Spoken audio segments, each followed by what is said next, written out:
नाजरीन, इस वक्त हम डस्का के एक नवाही गांव में मौजूद हैं जहां पर आज से 2 रोज कबल खुशियों की शहनाइयां बज रही थी। ये हमारे सामने ये दूल्हे का कुल्ला मौजूद है, दूल्हे की शेरवानी मौजूद है जो उसने पहन रखी थी। और ये वो गमजदा वालिदा हमारे साथ मौजूद हैं जिसके बेटे को वलीमे वाले दिन इन्हीं की जो बहू थी जिसके साथ शादी हुई थी और ये बड़े मान से चाव से उसे अपने घर लेके आए थे, उसी ने अपने आशिक की मदद से अपने घर की दहलीज पर कत्ल करवा दिया।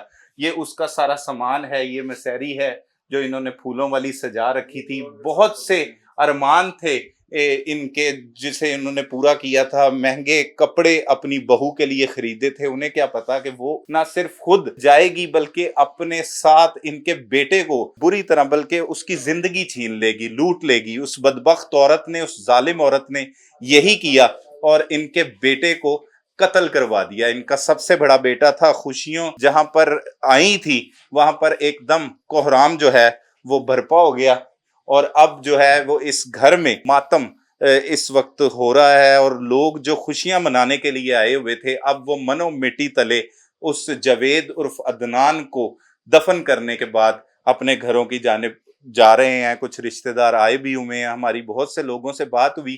मजीद उस गमजदा वालदा की जुबानी सुनाते हैं कि वो क्या चाहती हैं, इन मुलजमान का अंजाम क्या होना चाहिए। माँ जी, अल्लाह पाक तुहानू सबर दवे। वैसे बड़ी मुश्किल है ਤੇ ਕਿਵੇਂ ਇਹ ਸਭ ਕੁਝ ਹੋ ਗਿਆ ਕਿ ਪਤਾ ਸੀ ਤੁਹਾਨੂੰ ਕਿ ਇੰਜ ਹੋਈਏਗਾ ਤੁਹਾਡੇ ਨਾਲ? ਸਾਨੂੰ ਨਹੀਂ ਸੀ ਪਤਾ। ਅਸੀਂ ਬੜੀਆਂ ਖੁਸ਼ੀਆਂ ਦੇ ਨਾਲ ਆਪਣੇ ਬੇਟੇ ਦਾ ਕੀਤਾ ਆਪਣੇ ਬੇਟੇ ਦਾ ਖੁਸ਼ੀਆਂ ਨਾਲ ਕੀਤਾ ਵੀ ਸਾਨੂੰ ਨਹੀਂ ਸੀ ਪਤਾ ਵੀ ਇਹਦੇ ਨਾਲ ਕਿਵੇਂ ਦੀ ਹੈ ਵੀ ਜਿਸ ਮੇਰਾ ਬੱਚਾ ਕਤਲ ਕਰਾ ਦਿੱਤਾ। ਇਥੋਂ ਖੈਰੀ ਮੇਰੀ ਵਿਦਿਆ ਕੀਤਾ ਆਪਣੇ ਬੇਟੇ ਨੂੰ। ਮਾਂ ਜੀ, ਜਦੋਂ ਸ਼ਾਦੀ ਤੁਸੀਂ ਰਿਸ਼ਤਾ ਤੈਅ ਕੀਤਾ ਸੀ, ਜੀ ਅਰੇਂਜ ਮੈਰਿਜ ਦੀ ਸੀ ਨਾ ਕਿਸੇ ਦੇ ਥਰੂ? ਮਤਲਬ ਉਹ ਕੋਈ ਜਿਹੜੇ ਸ਼ਾਦੀ ਕਰਾਉਂਦੇ ਉਹਨਾਂ ਦੇ ਥਰੂ ਲੱਭਿਆ ਸੀ ਉਹ? ਜੀ ਉਹਨਾਂ ਨੇ ਦੱਸਿਆ ਸੀ? ਹਾਂ ਜੀ, ਉਹਨਾਂ ਨੇ ਸਾਡਾ ਕਰਵਾਇਆ ਸੀ ਜਿਹੜੇ ਉਹਨਾਂ ਨੇ ਸ਼ਾਦੀ ਕਰਵਾਇਆ ਕਰਾਈ। ਸੀ। ਤੇ ਕਦੀ ਕੁੜੀ ਦੇ ਨਾਲ ਤੁਹਾਡੀ ਗੱਲਬਾਤ ਨਹੀਂ ਹੋਈ? ਨਹੀਂ, ਅੱਛਾ, ਕੁੜੀ ਦੀ ਮਤਲਬ ਨਹੀਂ। ਤੁਸੀਂ ਜਾਂਦੇ ਹੋ, ਕੁੜੀ ਨੂੰ ਮਿਲਦਾ ਤੇ ਹੈ ਬੰਦਾ ਕਿ ਹਾਂ ਨਹੀਂ ਬੇਟਾ ਤੂੰ ਕੀ ਤੈਨੂੰ ਪਸੰਦ ਹੈ, ਕੀ ਖਾਂਦੀ ਪੀਂਦੀ ਹੈ, ਮਾਵਾਂ ਵੇਖਦੀਆਂ, ਕੋਈ ਗੱਲਬਾਤ ਕਰ, ਮੇਰੇ ਕੋਲ ਬਹਿ। ਕੋਈ ਗੱਲਬਾਤ ਨਹੀਂ ਹੋਈ ਸੀ? ਨਹੀਂ ਕੋਈ ਵੀ ਨਹੀਂ। ਕਦੀ ਵੀ ਨਹੀਂ ਹੋਈ? ਤੇ ਪਸੰਦ ਕਿਵੇਂ ਆ ਗਈ ਕੁੜੀ? ਨਹੀਂ ਗਏ ਹਾਂ ਤੇ ਵੇਖੀ ਕੁੜੀ ਤੇ ਪਸੰਦ ਆਖਿਆ ਵੀ ਚਲੋ ਕਰ ਲੈਨੇ ਇੱਥੇ ਹੀ। ਹੂੰ ਉਹ ਵੇਖ ਕੇ ਆਏ ਆ ਤੇ ਵੇਖ ਕੇ ਤੇ ਅਸਾਂ ਆਖਿਆ ਉਹਨਾਂ ਨੂੰ ਜਿਹੜੇ ਕਰਾਉਣ ਵਾਲੇ ਨੇ ਉਹਨਾਂ ਨਾਲ ਅਸਾਂ ਆਖਿਆ ਉਹਨਾਂ ਨਾਲ ਆਖੋ ਤੁਸੀਂ ਵੀ ਝਾਤੀ ਮਾਰ ਲਓ। ਹੂੰ ਉਹ ਆਏ ਨੇ ਤੇ ਉਹਨਾਂ ਆਖਿਆ ਠੀਕ ਹੈ ਅਸੀਂ ਕਰ ਲੈਨੇ ਆ।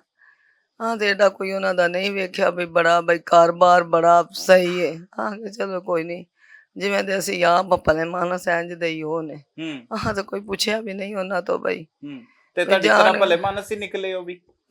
ਹਾਂ ਤੇ ਸਾਨੂੰ ਇਹ ਤਾਂ ਨਹੀਂ ਸੀ ਨਾ ਪਤਾ ਵੀ ਇਹ ਵਿੱਚੋਂ ਕਿਵੇਂ ਦੇ ਜਾਂ ਇਹਨਾਂ ਦੀ ਬੇਟੀ ਨਹੀਂ ਸਹੀ। ਉਹ ਵੀ ਨਹੀਂ ਸਭ ਪਤਾ ਕੀਤਾ। ਤੇ ਮਾਂ ਜੀ, ਗੱਲਬਾਤ ਉਹਨੇ ਚਲੋ ਪਹਿਲੇ ਤੇ ਕੋਈ ਨਹੀਂ ਕੀਤੀ, ਤੁਸੀਂ ਵਿਆਹ ਕਰਨ ਚਲੇ ਗਏ, ਬਰਾਤ ਦੇ ਲੈ ਕੇ ਆਏ ਹੋ, ਕੁੜੀ ਨੇ ਕੋਈ ਗੱਲਬਾਤ ਕੀਤੀ? ਨਹੀਂ ਕੁੜੀ ਨੇ ਕਿਹੋ ਨਹੀਂ। ਜਿਹਾ ਰਵੱਈਆ ਸੀ ਤੁਹਾਡੇ ਪੁੱਤਰ ਦੇ ਨਾਲ ਉਹਦਾ?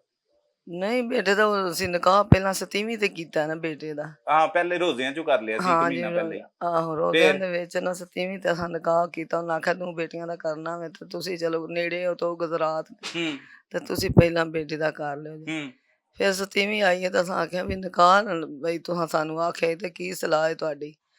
ਅਗੇ ਨਾ ਤੁਸੀਂ ਨਾ ਸਾਡੇ ਉਹ ਜਿਹੜੀ ਬੇਟੀ ਹੈ ਨਾ ਉਹਦੇ ਮਾਮੇ ਦੀ ਬੇਟੀਆਂ ਦਾ ਸ਼ਾਦੀ ਸੀ ਤੇ ਉਹਨਾਂ 7ਵੀਂ ਤੇ ਨਿਕਾਹ ਕਰਨਾ ਤੇ ਅਲਵਿਦਾ ਵੀ ਕਰਨਾ ਹੂੰ ਤੇ ਬਈ ਅਸੀਂ ਨਾ ਤੁਸੀਂ ਵਿਆਹ ਦੇ ਜਦੋਂ ਨੇੜੇ ਦਿਨਾਂ ਦੇ ਨੇੜੇ ਨਾ ਜਦੋਂ ਬੱਚੇ ਦਿਨ ਪਾਏ ਨੇ ਤੇ ਉਹਦੇ ਨੇੜੇ ਜਿਹੜੇ ਸ਼ਾਦੀ ਕੀਤੀ ਹੈ ਉਹਦੇ ਨੇੜੇ ਕਰ ਲਿਓ ਜੇ ਹੂੰ ਨਿਕਾਹ। ਹਾਂ ਆਖਿਆ ਵਿਆਹ ਤੇ ਨਹੀਂ ਨਾ ਵੀ ਅਸੀਂ ਆਪਣੇ ਇੱਥੇ ਵੀ ਆਪਣੇ ਰਿਸ਼ਤੇਦਾਰਾਂ 7ਵੀਂ ਤਾਂ ਆਪਣੇ ਬੱਚੇ ਦਾ ਨਿਕਾਹ ਕਰਨਾ। ਠੀਕ ਹੈ, ਉਹ ਤੁਹਾਡਾ ਉਹਦੇ ਤੇ ਜੀ ਮਸਲਾ ਰਿਹਾ ਲੇਕਿਨ ਹੋ ਗਿਆ, ਹਾਂ ਜੀ ਤੁਹਾਡਾ ਨਿਕਾਹ ਹੋ ਗਿਆ 1 ਹਾਂ ਮਹੀਨਾ ਜੀ ਪਹਿਲੇ। ਜੀ ਫੇਰ ਉਹਦੇ ਤੋਂ ਬਾਅਦ ਇਹ ਬਰਾਤ ਦੇ ਉੱਤੇ ਤੁਸੀਂ ਚਲੇ ਗਏ ਦਿਨ ਤੈਅ ਕਰਨ ਤੋਂ ਬਾਅਦ? ਜੀ ਜੀ ਬਰਾਤ ਤੇ ਗਏ, ਜੀ। ਠੀਕ ਵੈਲਕਮ ਕੀਤਾ ਉਹਨਾਂ ਨੇ ਬਰਾਤ ਦੇ ਉੱਤੇ ਤੁਹਾਡਾ? ਨਹੀਂ ਉਹ ਤੇ ਉਹ ਸਾਨੂੰ ਕੋਈ ਮਿਲਿਆ ਹੀ ਨਹੀਂ ਕੋਈ ਅਗਾਂਹ ਜਿਵੇਂ ਬੰਦੇ ਨੂੰ ਤੇ ਚਾਹ ਕੁੜੀ ਖੁਸ਼ੀ ਕਿੱਥੋਂ ਨਹੀਂ। ਲੈ ਆਏ ਹੋ ਤੁਸੀਂ? ਚਾਹ ਖੁਸ਼ੀ ਬਈ ਉਹਨੇ ਬੰਦਾ ਹੁੰਦਾ ਨਾ ਵੀ ਅੱਗੋਂ ਆਏ ਨੇ ਤੇ ਵੀ ਅੱਗੇ ਫੁੱਲ ਸੁੱਟੇ ਨੇ ਜਾਂ ਬਈ ਉਹਨਾਂ ਨੇ ਉਹ ਤੇ ਉਹਨਾਂ ਨੇ ਇਹ ਕੀਤਾ ਹੀ ਨਹੀਂ ਸੀ ਇਹ ਕੰਮ। ਅੱਛਾ, ਜੀ ਉਂਝ ਹੀ ਬਸ ਉਹ ਨਿਕਾਹ ਹੋਇਆ ਸੀ, ਤੁਸੀਂ ਕੁੜੀ ਨਾਲ ਲੈ ਆਏ? ਹਾਂ ਅਸੀਂ ਨਹੀਂ ਬਰਾਤ ਅਸੀਂ ਵੀ ਲੈ ਗਏ ਉਹ ਵੀ ਲੈ ਕੇ ਗਏ ਨੇ ਹੂੰ ਠਕਾਇਆ ਟਕੋਇਆ। ਅੱਗੋਂ ਜਿਵੇਂ ਬੱਚੇ ਬਈ ਫੁੱਲ ਸੁੱਟਦੇ ਨੇ ਜਾਂ ਕੋਈ ਮਿਲਦਾ ਗਿਲਦਾ ਹੈ, ਉਹ ਕੋਈ ਨਹੀਂ ਮਿਲਿਆ ਅੱਛਾ ਸਾਨੂੰ। ਅਸੀਂ ਉੱਥੇ ਜਾ ਕੇ ਬੈਠੇ ਆ ਰੋਟੀ ਸ਼ੋਟੀ ਨਿਕਾਹ ਅੱਗੇ ਹੋਇਆ ਈ ਉਹ ਵੀ ਨੇ ਫਿਰ ਉਹਨਾਂ ਬਿਠਾਇਆ ਮੁੰਡੇ ਦੋਵੇਂ ਬੈਠੇ ਨੇ ਉਹਨਾਂ ਨੂੰ ਆ ਜਿਹੜੇ ਗਿਫਟ ਨੇ ਉਹ ਦਿੱਤੇ ਨੇ, ਅੱਛਾ, ਦੇ ਕੇ ਤੇ ਫਿਰ ਕੁੜੀ ਇਹ ਕੀ ਆਈ ਹੈ ਕੁਛ ਤੁਹਾਡੀ। ਉਹਦੇ ਵਾਸਤੇ ਤੁਸੀਂ ਮਾਂ ਜੀ ਇਹ ਖਰੀਦਿਆ? ਇਹ ਕਾਲੀ ਸ਼ੇਰਵਾਨੀ ਤੁਹਾਨੂੰ ਜੀ ਤੁਹਾਡੀ ਪਸੰਦ ਦੀ ਪਾਈ ਸੀ ਬੇਟੇ ਨੇ? ਹਾਂਜੀ, ਇਹ ਮੇਰੇ ਬੇਟੇ ਨੇ ਸਾਡੀ ਪਸੰਦ ਦੀ ਪਾਈ ਹੈ। ਫਿਰ ਇਹ ਮਹਿੰਦੀ ਦਾ ਸੂਟ ਜਿਹੜਾ ਉਹ ਮਹਿੰਦੀ ਵਾਲੇ ਦਿਨ ਆਂਦਾ, ਨਾਲ ਖੁੱਸਾ ਆਂਦਾ, ਨਾਲ ਇਹਦੇ ਨਾਲ ਖੁੱਸਾ ਆਂਦਾ, ਫਿਰ ਦੂਜੀ ਲੀਮੇ ਵਾਲੇ ਦਿਨ ਦਾ ਵੀ ਆਂਦਾ। ਤੁਸੀਂ ਜਿਹੜਾ 3 ਪੀਸ ਆਂਦਾ ਉਹ ਮੇਰਾ ਬੇਟਾ ਪਾ ਕੇ ਟੁਰ ਗਿਆ ਉੱਥੇ। ਓਏ ਹੋਏ ਉਹ ਪਾ ਕੇ ਗਿਆ, ਸਾਨੂੰ ਇਹ ਪਤਾ ਹੀ ਨਹੀਂ ਸੀ ਜੇ ਇਹਦੀ ਇਹਦੀ ਅਸੀਂ ਕੱਲ੍ਹ ਅਸੀਂ ਜ਼ਰੂਰ ਹੀ ਆਪਣੇ ਬੇਟੇ ਨੂੰ, ਅਸੀਂ ਕਦੇ ਵੀ ਨਾ ਕੱਲ੍ਹ, ਸਾਨੂੰ ਤੇ ਇਸ ਗੱਲ ਦਾ ਇਲਮ ਹੀ ਨਹੀਂ। ਤੇ ਮਾਂ ਜੀ ਕੀ ਕਸੂਰ ਹੈ ਤੁਹਾਡੇ ਪੁੱਤਰ ਦਾ? ਕਿਉਂ ਮਾਰਤਾ ਉਹਨੂੰ ਇਹਨਾਂ ਨੇ, ਜ਼ਾਲਮਾਂ ਨੇ? ਸਾਡੇ ਬੇਟੇ ਦਾ ਤਾਂ ਕੋਈ ਕਸੂਰ ਨਹੀਂ ਹੈ, ਸਾਡਾ ਬੇਟਾ ਤੇ ਬੜਾ ਭਲੇ ਮਾਨਸ ਹੈ, ਪਿੰਡ ਸਾਰੇ ਵੀ ਕਿੰਨੇ ਮਾਰਿਆ ਉਹਨੂੰ? ਉੱਥੋਂ ਦਾ ਹੀ ਕੋਈ ਹੈ, ਆਂਦੇ ਨੇ ਕੋਈ ਫੁੱਫੀ ਦਾ ਬੇਟਾ ਜਿਸ ਨੇ ਮਾਰਿਆ ਵਾ। ਆਸ਼ਕ ਹੈ ਕੁੜੀ ਦਾ? ਹਾਂ ਕੋਈ ਆਸ਼ਕ ਹੀ ਹੋਣਾ ਤੇ ਤਾਂ ਹੀ, ਹੋਰ ਮੇਰੇ ਤੇ ਕੁੜੀ ਨੇ ਹੀ ਕਤਲ ਕਰਾਇਆ ਨਾ ਫਿਰ? ਹਾਂਜੀ ਕੁੜੀ ਨੇ ਹੀ ਕਰਵਾਇਆ ਵਾ। ਤੇ ਜਦੋਂ ਤੁਹਾਡੇ ਕੋਈ ਇੱਕ ਰਾਤ ਰਹੀ ਹੈ, ਉਹ ਇੱਕੋ ਰਾਤ ਰਹੀ ਹੈ ਨਾ? ਹਾਂਜੀ ਉਹ ਤੇ ਇੱਕੋ ਹੀ ਉਦੋਂ ਰਾਤ ਕੀ ਰਹੀ ਸੀ। ਗੱਲਾਂ ਗੁੱਲਾਂ ਕੀਤੀਆਂ ਉਹਨੇ ਤੁਹਾਡੇ ਨਾਲ? ਕੋਈ ਗੱਲ ਕੀਤੀ? ਨਹੀਂ ਕੋਈ ਵੀ ਨਹੀਂ ਕੀਤੀ। ਮੈਂ ਆਈ ਆ ਤੇ ਆ ਕੇ ਮੈਂ ਬੈਠੀ ਆ ਤੇ ਕੱਪੜੇ ਛਪੜੇ ਬਦਲ ਕੇ ਇਹ ਆਖਿਆ ਸੂ ਬਹਿ ਜਾਓ, ਮੈਂ ਬੈਠੀ ਆ ਤੇ ਫਿਰ ਮੈਂ ਉੱਠ ਕੇ ਟੁਰ ਗਈ ਆ। ਕੋਈ ਗੱਲ ਬਾਤ ਵੀ ਨਹੀਂ ਇੰਨੀ ਬਈ ਹੁੰਦਾ ਨਾ ਬੰਦਾ ਖੁਸ਼ ਹੋ ਕੇ ਗੱਲ ਕਰਦਾ ਜਾਂ ਬਈ ਸੌ ਹੁੰਦਾ। ਪਰੇਸ਼ਾਨ ਹੀ ਸੀ? ਪਰੇਸ਼ਾਨ ਹੀ ਸੀ। ਬਸ ਉਹਨੇ ਕਤਲ ਕਰਾਣਾ ਸੀ ਉਹਨੂੰ। ਤੇ ਉਹਦੀ ਜ਼ਿੰਦਗੀ ਚੋਂ ਆਂਦੀ ਨਾ, ਤੁਹਾਨੂੰ ਦੱਸ ਦਿੰਦੀ, ਤੁਸੀਂ ਉਹਦਾ ਰਿਸ਼ਤਾ ਤੋੜ ਦਿੰਦੇ। ਹਾਂਜੀ ਮੈਂ ਆਖਿਆ ਜੇ ਅਸੀਂ ਇੰਨੀ ਵਾਰੀ ਸਾਨੂੰ ਇਹ ਤੇ ਆਂਦੀ ਨਾ ਬਈ ਕਿ ਮੇਰੇ ਦੱਸਿਆ ਸੀ ਉਹਨਾਂ ਨੇ ਕਈ ਵਾਰੀ ਤੁਹਾਨੂੰ? ਨਹੀਂ ਇਹ ਤੇ ਸਾਨੂੰ ਦੱਸਦੇ ਤੇ ਅਸੀਂ ਕਦੀ ਕਰਦੇ ਐਸਾ, ਹਾਂ ਕਦੀ ਵੀ ਨਹੀਂ ਸੀ ਕਰਨਾ। ਇਹ ਤੇ ਅਸੀਂ ਆਨੇ ਵੀ ਜੇ ਇਹ ਐਸੀ ਗੱਲ ਤਾਂ ਸਾਨੂੰ ਪਹਿਲਾਂ ਹੀ ਦੱਸ ਛੱਡਦੀ, ਸਾਨੂੰ ਪਹਿਲਾਂ ਹੀ ਦੱਸ ਛੱਡਦੀ ਤੇ ਅਸੀਂ ਆਪਣਾ ਨਾ ਕਰਦੇ।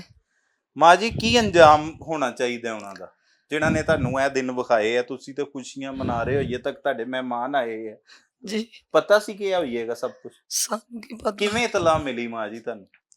ਸਾਨੂੰ ਤਲਾਹ ਮਿਲੀ ਹੈ ਵੀ ਅਸੀਂ ਤੇ ਘਰ ਇੱਥੇ ਆਵਾਂ, ਕੋਈ ਮਹਿਮਾਨ ਸਾਡੇ ਇੱਥੇ ਫੁੱਫੀ ਹੁੰਦੀ ਉੱਥੇ ਟੁਰ ਗਏ, ਕੋਈ ਘਰ ਹੀ ਨੇ ਮਹਿਮਾਨ ਆਏ ਨੇ ਤੇ ਆਂਦੇ ਫੋਨ ਸਾਡੇ ਬੇਟੇ ਨੇ ਆਪ ਹੀ ਕੀਤਾ ਜਦੋਂ ਗੋਲੀਆਂ ਲੱਗੀਆਂ ਨੇ ਨਾ, ਉਹਨੂੰ ਨੰਬਰ ਮੋਬਾਈਲ ਸੀ ਤੇ ਆਂਦੇ ਨੇ ਇਹ ਮੁੰਡਾ ਸਾਡਾ ਗੁਆਂਢੀ ਹੈ, ਸਾਡਾ ਆਪਣਾ ਹੀ ਰਿਸ਼ਤੇਦਾਰ, ਉਹਨੂੰ ਫੋਨ ਆਇਆ ਵੇ ਤੇ ਉਹਨੇ ਆਖਿਆ ਮੇਰੇ ਅੱਬੂ ਨੂੰ ਤਲਾਹ ਦਿਓ, ਮੈਨੂੰ ਗੋਲੀਆਂ ਲੱਗ ਗਈਆਂ ਨੇ। ਓਏ ਹੋਏ ਓਏ ਹੋਏ। ਉਹਨਾਂ ਫੋਨ ਖੋਲਿਆ ਫਿਰ ਕਰਦੇ ਰਹੇ ਨੇ ਬਥੇਰਾ ਪੁੱਛਣਾ, ਮੈਂ ਬੜਾ ਕੀਤਾ ਵੀ ਅੱਗੋਂ ਦਨਾਨ, ਫਿਰ ਉਹਨੇ ਗੱਲ ਨਹੀਂ ਕੀਤੀ। ਉਹ ਇੱਥੇ ਆਏ ਨੇ ਤੇ ਉਹ ਇਹਨਾਂ ਦੇ ਅੱਬੂ ਨੂੰ ਆਂਦੇ ਨੇ ਚਾਚੂ ਬਾਹਰ ਆ। ਮੈਂ ਨਹੀਂ ਆ ਪਤਾ ਨਹੀਂ ਕੀ ਗੱਲ ਹੈ ਜਿਹੜਾ ਆਂਦੇ ਨੇ ਚਾਚੂ ਬਾਹਰ ਆ। ਮੈਂ ਜੇ ਦੀ ਵੇਹਨੀ ਆ ਤੇ ਮੈਂ ਨਹੀਂ ਆ, ਦੋ ਮੇਰੇ ਬੇਟੇ ਨੇ ਤੇ ਮੈਂ ਨਹੀਂ ਆ ਕਿਤੇ ਇਹ ਤੇ ਨਹੀਂ ਬਾਹਰ ਲੜ ਪਿਆ, ਤੇ ਮੇਰੇ ਖਾਬ ਖਿਆਲ ਵਿੱਚ ਵੀ ਨਹੀਂ ਸੀ ਵੀ ਸਾਡੇ ਨਾਲ ਉਹਨੇ ਇਹ ਕਰਨਾ। ਮੈਂ ਇਹਨਾਂ ਨੂੰ ਆ ਕੇ ਵੇਖਿਆ ਦੋਵੇਂ ਮੇਰੇ ਬੇਟੇ ਇੱਥੇ ਲੰਮੇ ਪਏ ਨੇ। ਮੈਂ ਨਹੀਂ ਆ ਕੀ ਗੱਲ ਹੈ ਜਿਹੜਾ ਬਾਹਰ ਲੈ ਗਏ ਨੇ। ਜਦੋਂ ਇੱਥੋਂ ਆਏ ਨੇ ਤੇ ਡਿੱਗਦਾ ਟਹਿੰਦਾ ਆਇਆ ਤੇ ਉਹ ਆਪਣੇ ਭਰਾ ਨੂੰ ਉਠਾਉਂਦਾ ਇੱਧਰੋਂ ਦਾ ਨਹੀਂ ਆ ਕੀ ਗੱਲ ਆਂਦੇ ਨੇ ਦੁਆ ਕਰੋ। ਦੁਆ ਬਾਅਦ ਵਿੱਚ ਪਤਾ ਲੱਗਾ ਵੀ ਆਹ ਗੱਲ ਬਣ ਗਈ। माँ के जिगर गोशे को उसकी खुशियों वाले दिन, उसके वलीमे वाले दिन, उस घर की दहलीज फिर पर कोई होश ही नहीं रही की बनया की नहीं। उस डायन ने कत्ल करवा दिया। वो इश्क करती थी अपने कजन के साथ, तो इस लड़के के साथ शादी रचाने का क्या मकसद था? ते माँ जी ਮੇਰੇ ਬੇਟੇ ਦਾ ਪਰਸ ਵੀ ਜਿਹੜਾ ਸ਼ਨਾਖਤੀ ਕਾਰਡ ਉਹ ਵੀ ਉਹਨਾਂ ਕੱਢ ਲਿਆ, ਮੋਬਾਈਲ ਉੱਥੋਂ ਉਹਨਾਂ ਲੈ ਲਿਆ, ਪੈਸੇ ਸਨ, ਪੈਸੇ ਵੀ ਨੇ ਉਹ ਵੀ ਸਨ। ਅੱਛਾ ਫਿਰ ਆਏ ਵੀ ਨਹੀਂ ਕੋਈ ਹਮਦਰਦ ਬਣਨ ਵਾਸਤੇ? ਤੁਹਾਡੇ ਵੱਲ ਵੀ ਆਏ? ਨਹੀਂ ਆਏ। ਫਿਰ ਉਹਨਾਂ ਨੇ ਇਹਨਾਂ ਨੇ ਫੋਨ ਵੀ ਫਿਰ ਕੀਤਾ ਹੈ, ਅੰਗੂਠੀ ਜਿਹੜੀ ਪਾਈ ਨੇ ਉਹਨੇ ਵੀ ਉਹ ਵੀ ਰੱਖ ਲਈ ਨੇ। ਉਹਨਾਂ ਨੇ ਸਾਨੂੰ ਇੰਨਾ ਤਿਕਰ ਵੀ ਨਹੀਂ ਦੱਸਿਆ ਵੀ ਆਹ ਗੱਲ ਬਣ ਗਈ ਹੈ ਤੇ ਤੁਸੀਂ ਇੱਥੋਂ ਦੀਵਾਲੀ ਦੇ ਵਿੱਚੋਂ ਦੀ ਲੈ ਕੇ ਗਏ ਨੇ, ਸਾਨੂੰ ਨਹੀਂ ਉਹਨਾਂ ਤਲਾਹ ਦਿੱਤੀ। ਓਏ ਓਏ ਓਏ। ਤੇ ਮਾਂ ਜੀ ਕੀ ਹੋਣਾ ਚਾਹੀਦਾ ਇਹਨਾਂ ਦਾ ਅੰਜਾਮ? ਉਹਨਾਂ ਦਾ ਸਾਡੇ ਆਨੇ ਵੀ ਉਹ ਜਿਵੇਂ ਸਾਡੇ ਬੇਟੇ ਨੂੰ ਕਤਲ ਕੀਤਾ ਨੇ ਇੰਜ ਕਤਲ ਉਹ ਵੀ ਦੋਵੇਂ ਹੁਣ ਫਾਂਸੀ ਲੱਗਣ, ਕਤਲ ਹੋਣ, ਬਸ ਸਾਡੇ ਹੀ ਇਹ ਵੇ। ਕੀ ਕੁਛ ਆਪਣੇ ਨੌ ਵਾਸਤੇ ਜਿਹੜੀ ਡੈਨ ਹੈਗੀ ਸੀ ਉਹਦੇ ਵਾਸਤੇ ਕੀ ਕੁਛ ਖਰੀਦਿਆ ਮਾਂ ਜੀ ਤੁਸੀਂ? ਅਸੀਂ ਬੜਾ ਕੁਛ ਖਰੀਦਿਆ, ਸੋਹਣਿਆ ਚਾਵਾਂ ਤੇ ਨਾਲ ਵੇਖੋ, ਸੋਹਣਿਆ ਚਾਵਾਂ ਦੇ ਨਾਲ ਪਰਸ ਪਏ ਨੇ, ਪਰਸ ਪਏ ਨੇ, ਬੜੇ ਬੜੇ ਅੱਛੇ ਸੂਟ ਤੁਸੀਂ ਲਿੱਤੇ ਨੇ ਉਹਦੇ ਵਾਸਤੇ, ਇਹ ਸਾਰੇ ਉਹਦੇ ਜੀ।